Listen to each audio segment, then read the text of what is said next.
So it's the next day. Got the cylinder heads back. Said they grinded on them. There was an X. Looks pretty shiny to me. Looks like they grinded down on it. The X is the valve wheel one that needed to be surfaced. Take a look at the other side. Machine shop said they resurfaced it.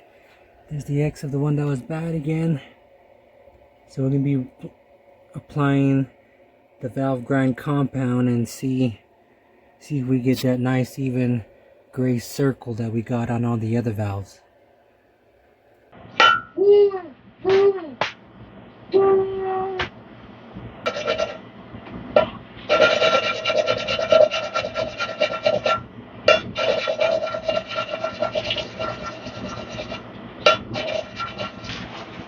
Alright, first round of ground compound.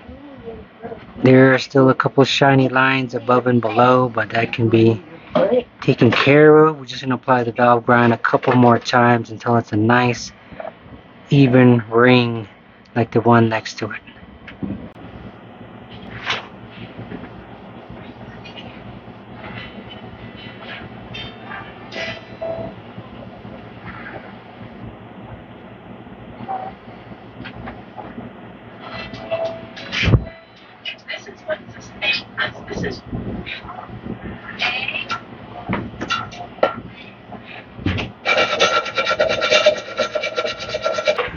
Alright, so let's grind number 2. Most of it is coming out really good. On this side of it, you can probably see there's still a little bit of shine on there. So we apply the valve grind one more time. Okay, so we applied the grind compound about, I say 10 to 12 times. So it's slowly shaving off metal material off of the seat. And where I have the black mark is where the line, over here the line is pretty thick, pretty wide, which is normal. And as you go work your way around, this side has a thick gray ring, which indicates that it's making contact. On this side, it is not completely making full contact. It's about, I don't know, 75%. Right around this area where the black mark is where the line gets a little narrow than everywhere else. So we're going to apply the valve grind compound a few more times, see if we can get a nice even gray ring all the way around.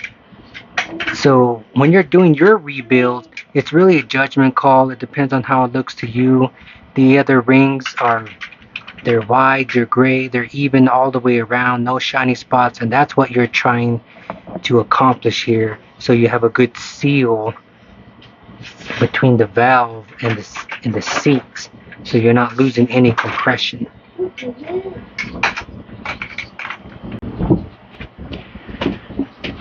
Okay, so we got done applying the compound about 13 times, and it is looking pretty close.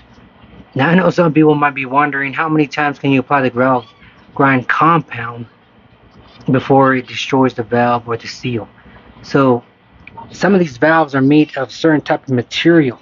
Some of these valves you're not even supposed to apply valve grind compound. It depends on the engine you're working with. As far as I know, it's for performance and races type engines that you will not apply the valve grind compound. This engine is just a daily driver, so it's okay. You want to check your vehicle material. But as far as applying valve grind compound, that is really a judgment call. If you're doing your own rebuild, it is really up to you. One thing you can base it off of is the thickness of the valve. So if you see that shiny portion at the base of the valve, indicates how thick this valve still is. This is a brand new valve, so it's still pretty thick, pretty strong. If you reuse your valve, the thickness is going to be thinner and the valve is going to be weaker. So you don't want to grind on a used valve because these valves will break off and they will cause holes. So if you have a used valve, you don't want to apply the valve grind compound too many times because you weaken the valve. A new valve should be able to handle it. But like I said, if it's your rebuild, it is actually your call. Now we're going to blow off any extra dirt that's still on there. If you don't have an air compressor, there's nothing wrong with using a brush, toothbrush, and a rag, just wiping off the dirt.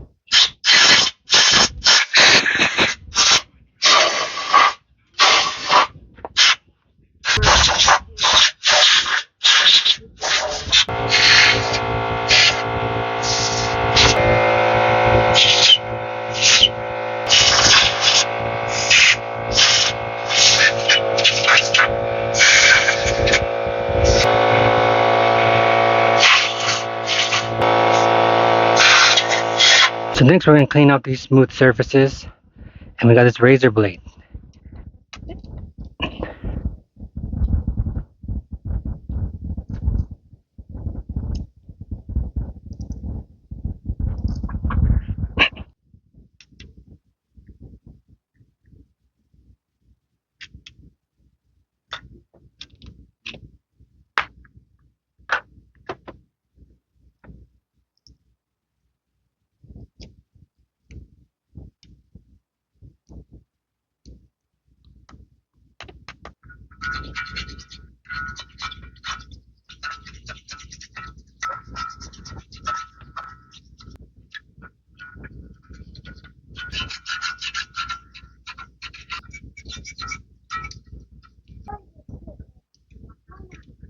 Anywhere metal to metal is going to be making contact and there's going to be a gasket, that's where you want to clean it off. So you have a nice, clean, smooth surface and a nice, clean connection.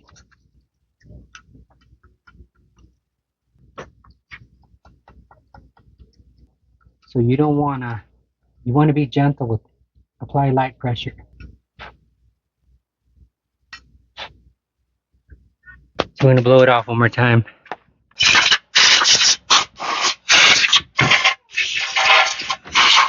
Now we got both the cylinder heads cleaned up. Then we look at the camshafts. One thing you want to keep in mind is that some parts are not labeled. So you want to keep a recording or written down the process of how it all came apart.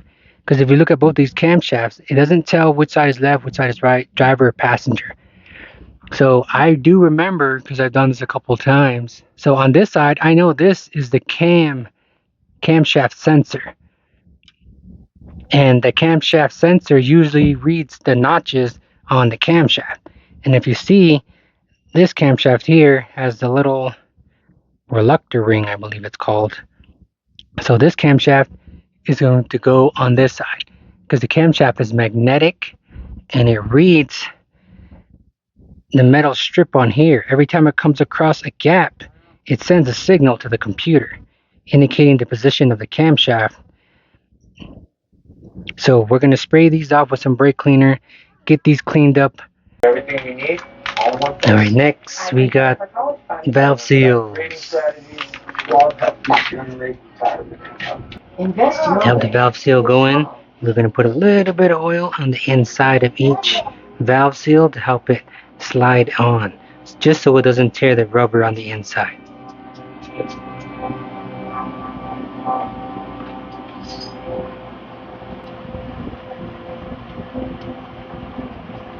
Going to seat it on there properly is with the bigger socket. Got an 18 millimeter. You want a socket that sits just on top and hammer it down just till it sits flush. You can tell it's set by the sound it makes when you pound on it.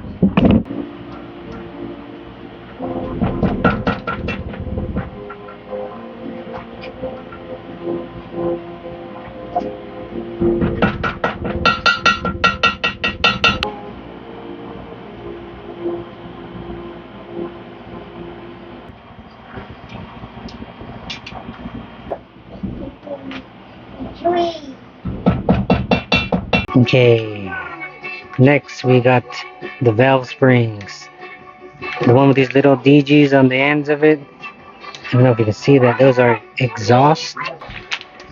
And the one without it is going to be your intake valve. And the tool we're going to be using, valve spring compressor. So the way it works is this end sits on this part of the valve. This portion here sits on the spring, and it's going to squeeze it close. These little keepers on there, and that's what's going to hold the spring on the valve.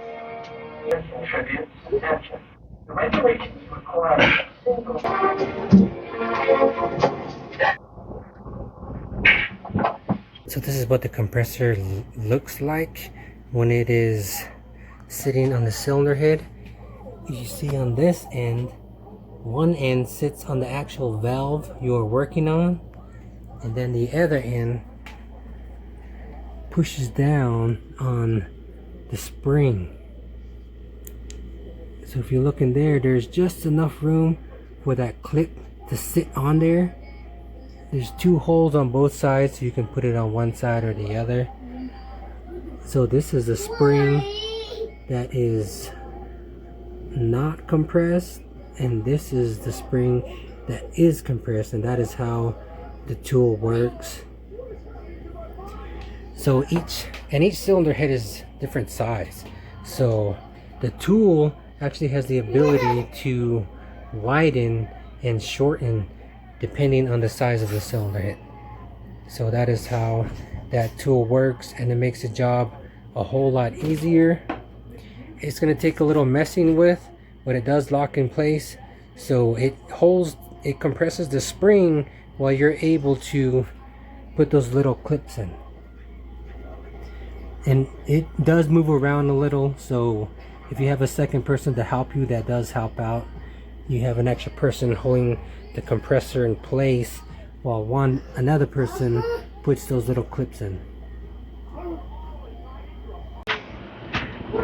Okay, and we got both cylinder heads done. Here's all 6. Yep, it's probably the hardest thing about this is putting these valve springs back on. But if you got 2 people, one person has to compress it, the other person has to put the clips back on. Can be done. So once these are set, you want to take a socket, the same socket you used to press the valve seals on. You're going to place this over the spring, and you're going to hit it with a hammer. Now what this is going to do is going to make sure that these clips are locked in place, because you don't want to put it all back together, throw it in the vehicle, start it up, and the rocker arm's going to push the spring down and the clip pop out. It's going to create all kinds of mess. So just to make sure that these clips are locked in place, we put the socket on the spring and we hit it with a hammer.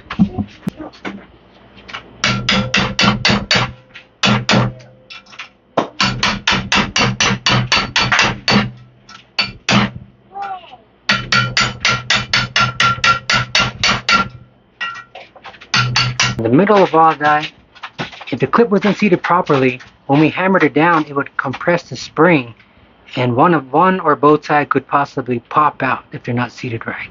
But it didn't happen, so all of them are seated nice and snug, all 6. So tomorrow we are going to check for leaks, and then we will be putting the camshafts, the rocker arms back on, and also the lifters. So thanks for watching.